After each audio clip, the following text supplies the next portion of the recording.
Yeah. Okay. So today, as I mentioned the last time, I will leave few minutes for question answer session. Before that, I thought I will talk a little bit regarding about the mental stages, what I have talked past few weeks.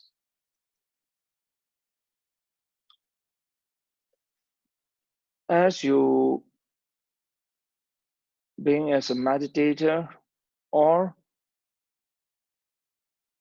if you're anyone who are interested to meditate,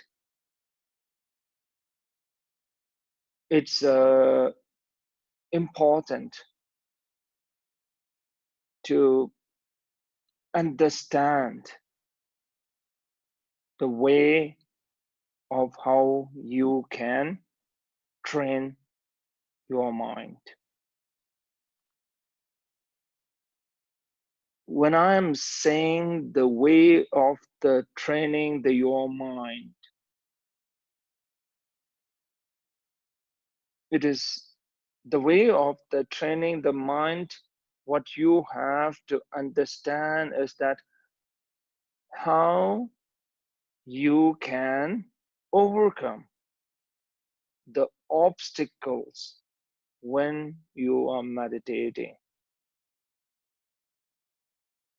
So meditating, it's not only sitting quietly, and also meditating does not mean that you can sitting quietly and closing your eye. It is much more than that. The most important thing is that when you are meditating, lots of the thoughts, lots of the distraction will come. So you have to know how you can overcome those distractions, which is not letting you meditate properly. So that's, I have mentioned the last time the few steps that how you can overcome the distraction.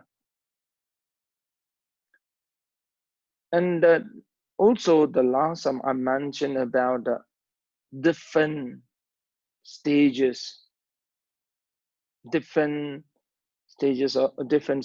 I talk about nine of the nine mental state. So if you are a serious meditator, it's important to try to reach the higher mental state. Normally,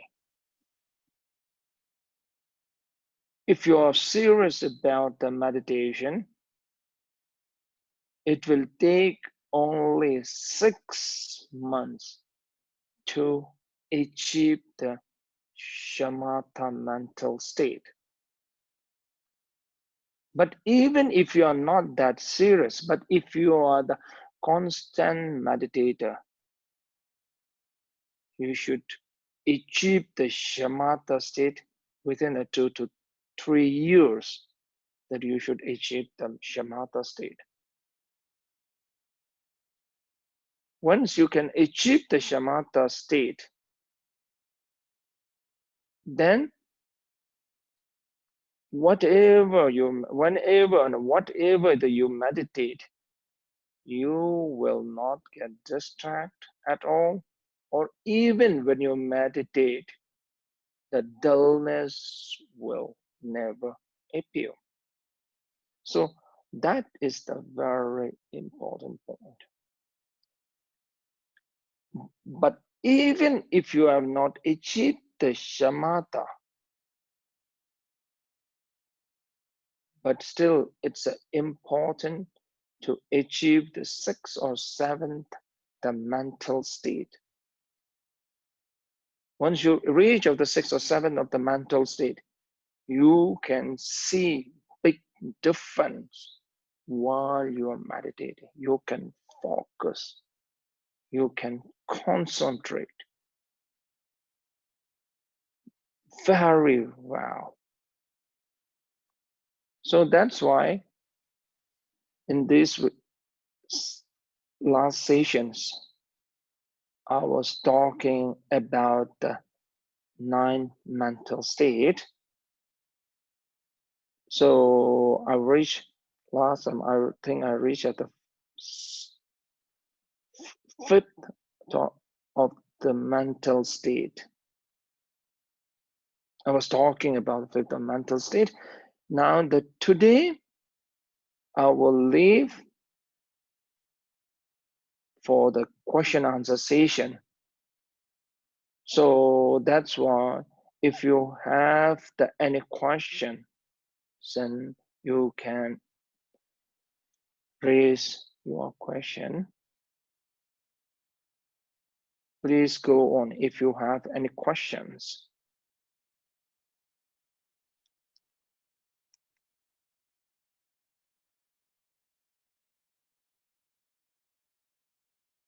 Okay. Any questions that you can write down, or maybe you can turn on your video.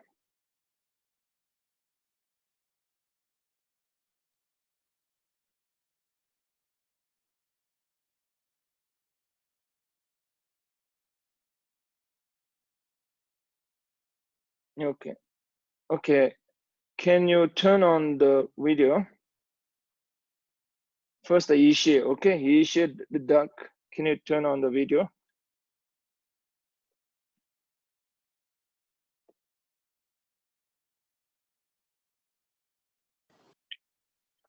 Yeah. Hello. Oh, okay. So first the question. Okay, you're asking about the subtle dullness. Okay. The subtle the dullness. That is subtle the dullness. Okay. Now, is it the subtle the dullness? Isn't it? Am I right? Your question is regarding about the subtle dullness. Yes, Rinpoche. Okay.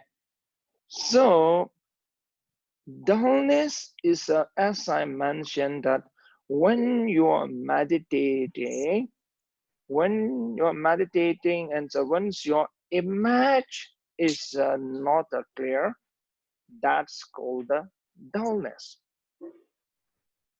Now the subtle is dullness is that when you are meditating and the images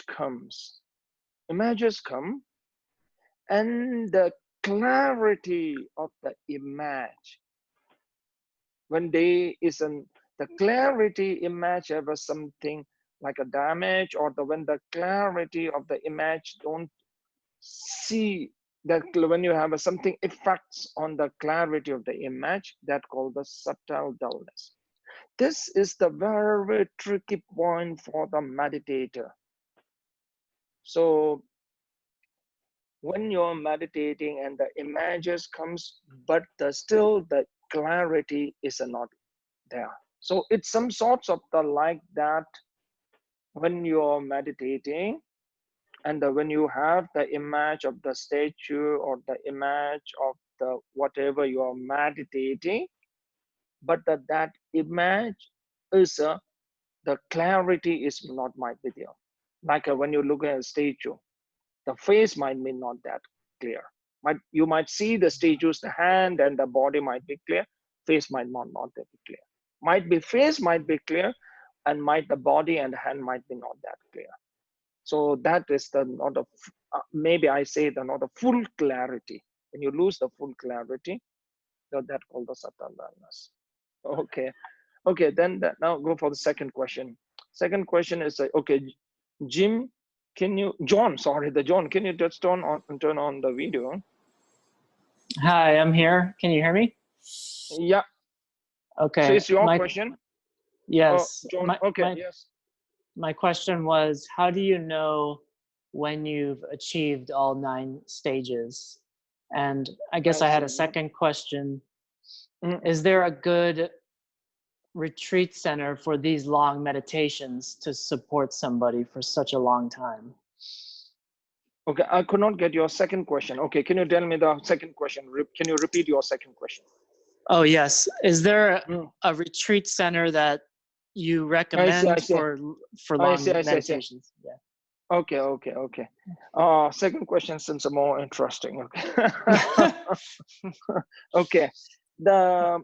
When you know the achieved all the 9 stages, it is the little bit of the tricky. It's very easy to know that how when you achieve the up till the 5th state, it's a very easy to understand. So now it is more difficult to know that the 6 or the 7 mental state. You need proper guidance to whether you have achieved the 6 or the 7 mental state. So, but first, second, third, as I mentioned before, when you can meditate on the object more than the 2 minutes or the 3 minutes, like that, then the you can it is pretty sure that you have achieved the 2nd or 3rd stage. Okay, now you are asking about the place where you can meditate, isn't it? The place, no, long retreat. Yes. Yeah. Now these things that maybe first of all that I will tell the 2 things on this point. So long retreat, so hope that does, yeah, the long retreat that right now, the generally right now with you can spend the long retreat. I'm not have a very not very I have a clear idea about it, but the 2 things I can tell you about it. If now we are Deep Car Institute in the market, we are quite looking for that make some place where people can spend the very long retreat. We are looking for it, and the Deep Car Institute America have a vision is not only to bring that meditation retreat, like a long-term meditation retreat center. Also, we are looking for the meditator to have that temporary wow. Did you understand what I'm talking about? The temporary monks and the nun. That means that you don't have to be the monk for the whole your life. You can be the monk for 1 month, 2 months, or you don't have to become a nun your whole life. You can become a nun for 1 or 2 months, not short-term monks and nun that we are looking. Because when you are not only the meditation, you have to also follow the rules. That's rules, and live with the rules for the several hundred of the rules for the few months. Then not only the mentally you can practice, because of your rules, following the rules makes the big difference. That's the vision, one thing about that. Okay, so that's a Deep Car Institute vision. Okay, that's real. Okay, thank you. Then another questions. Okay, please go on. Yeah. Okay, Rohit. Sorry. Okay, Rohit, can you turn on? Yeah. Turn on your video, Rohit. Yeah. Rinpoche, my question is similar to John's question. I wanted to know, Okay. do you think it's better to go into retreat if someone really wants to develop meditation? And is it better to become a monk or nun? It seems like our world is full of many, many distractions. I see. So what will I suggest you that it is not that important to go for the long retreat. I will not tell the long retreat, but I will suggest you that it will be good that if you can do 10 to 2 weeks or 3 weeks like a serious meditation, then you can see the sum of your improvement when you go 2-3 weeks like a serious meditation. So so when you 2-3 weeks, that will make the big difference. With the serious meditation for 2 or 3 weeks, that will make the difference. And the other important thing is that what I saw, it's a very important thing is that also, as I mentioned before, not only the mentally just meditating, physically, if you have some rules to follow for 1 or 2 weeks, that's very important. Because a lot of the distraction comes because you desire or you have some of the excitement. So that also makes you that could not meditate properly. So that's it's an importance that you can set up some of the rules. So when you are doing the retreat, okay, you can set rules. That's also important.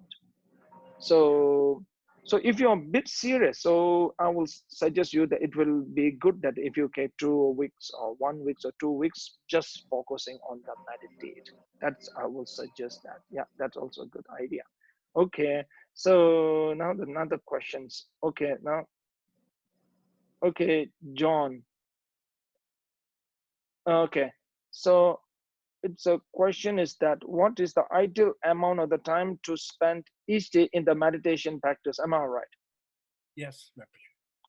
Okay, so what is the ideal amount is that it will be good that if you can spend at least 10 minutes. I will suggest you that when you are meditating, ideal time will be morning. Morning will be the ideal time. Ideal time is where the morning is the most ideal time. Ideal time, morning, at least 10 minutes. I will suggest you 10 minutes. But the thing is that you can meditate anytime. Anytime you want, you can meditate at any time. So that is you can meditate, and when you are eating the food, when you are walking on the street, whatever you do, you can meditate. When you are focusing on your present action, that is also the meditation. Most important thing is that the meditation means focusing. Focusing rightly, it's a meditation. But here with the ending, with the ending session, I thought to tell you one story.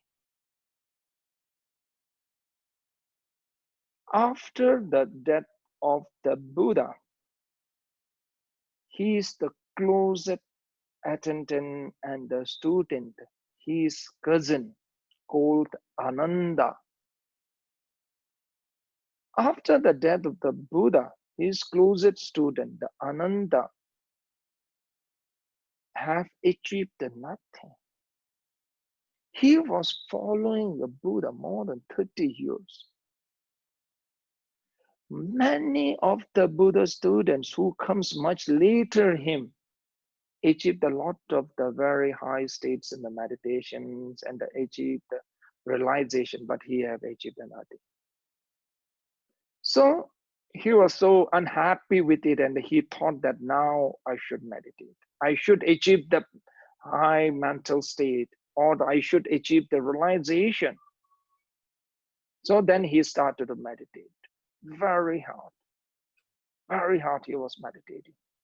More he meditate, more he gets stressed, more he meditate, he got more frustration.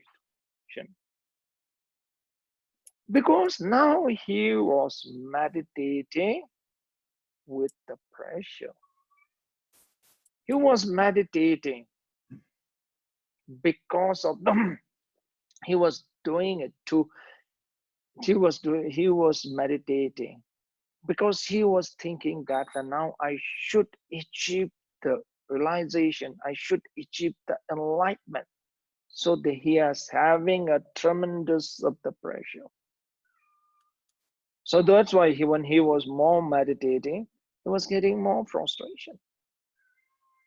So then suddenly he remembered one of the Buddha's words: meditate while relax. Relax while meditate. When he remembered that word, immediately his pressure and the frustrations gets heavy.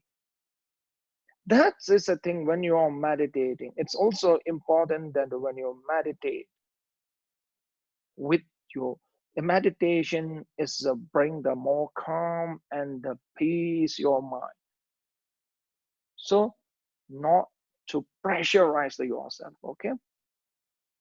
When you are meditating, it means that you are searching some methods, or it's a way to bring the calm and the peace in your mind. So that's why the shamatha meditation, if the shamatha, that is the Sanskrit word, and technically that means the calm avoiding meditation, reciting in the calm, reciting in the peace. So that's why the meditation means to live in the peace. So that's why when you are meditating, don't forget that meditate while relax, relax while meditate. Okay. Thank you so much. Okay, thank you so much. And okay, today I will leave the session here. So okay, so maybe there's some remaining questions that I will continue for the next session. Thank you so much. Thank you for them. Thank you.